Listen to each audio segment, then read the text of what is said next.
سلام بچه هستیم به یک ویدیو بسیار مریض و ذهن درگیر کن.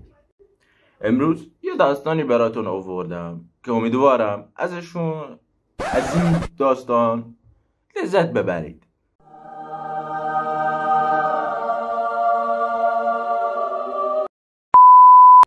یک داستانی که از سال 1978 میلادی شروع شد که یک سری دانشمندان مریض با اجازه محرمانه دولت رفتن به یک جزیره به نام پولگویا توی ایتالیا. اسمش هم کمی ایرانی به نظر میرسه ولی توی ایتالیا هم هست. میتونید برید سرچ کنید تو گوگل جزیره پولگویا براتون در میاد. خب این دانشمندا با بردن تقریبا 300-400 نفر آدم مریض و روشون یه پروژه و آزمایشات بسیار وحشتناکی روشون اعمال کردن. هدفشون این بود که یه سربازای خارق‌العاده و ماورایی و شکست ناپذیری بسازن که الهام بخش از فرانکشتاین بود. واقعا تو این زمان فرانکشتاین ساخته شده بود. آره.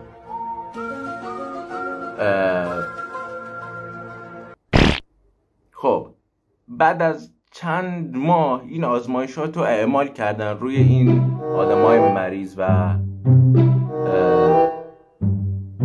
روی آدما، ولی نصفشون وسط کار مردن.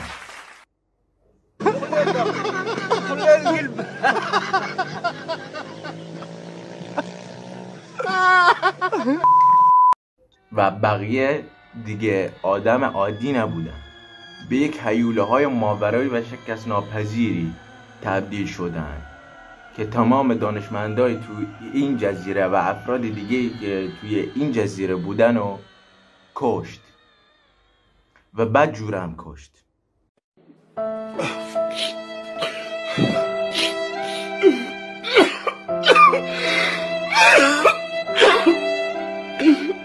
بعد دولت که فهمید یه سری سربازا به اون جزیره فرستاد که این هیوله ها رو بکشن، ولی این سربازا موقعی که پاشون رو گذاشتن توی این جزیره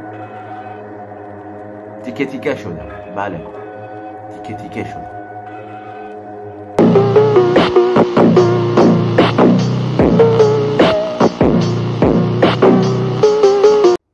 و اینجا یک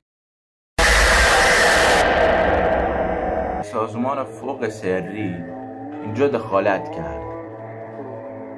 این سازمان اسمش SCP.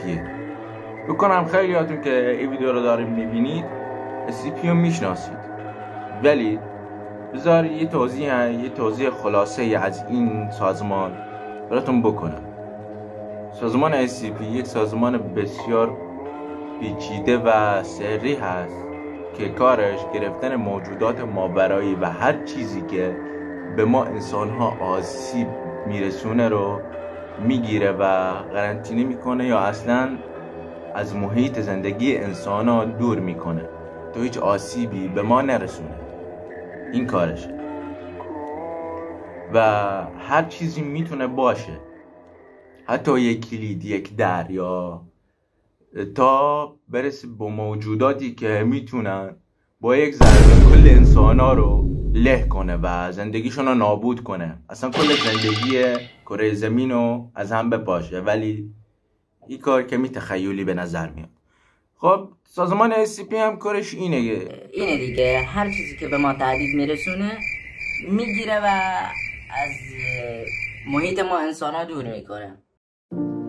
و یادتون باشه که موضوع جزیره یک افسانه اینترنتیه و هر چیزی که درباره این جزیره بهتون گفتم خیالاتی بود و فقط برای جذب لایک و کامنت توی اینترنت بود.